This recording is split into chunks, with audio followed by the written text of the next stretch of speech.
School is very important. You have to learn to read. I just saw the video of General Mkanazi speaking to Fadil Adams, and he tells Fadil that you must learn to read.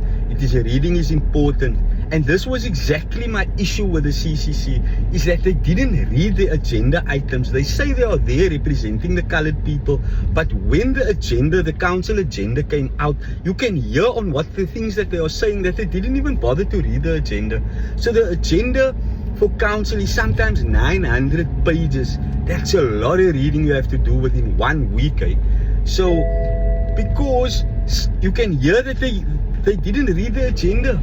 They didn't even caucus, because one person will have one view on an item and another person will have another view on an item. Sometimes full council.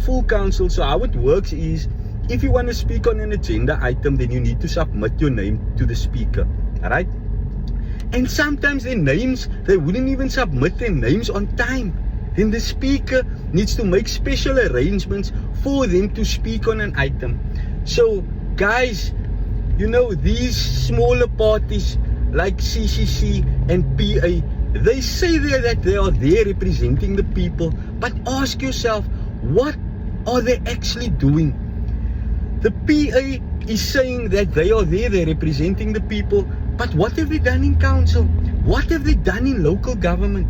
What have they done in provincial and even national government?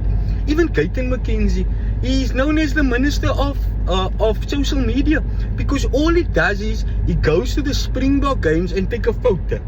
You can't actually see anything that this guy has built.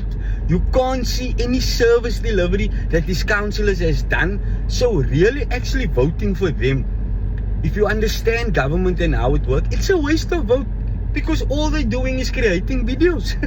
They think that's the purpose, to create videos for social media.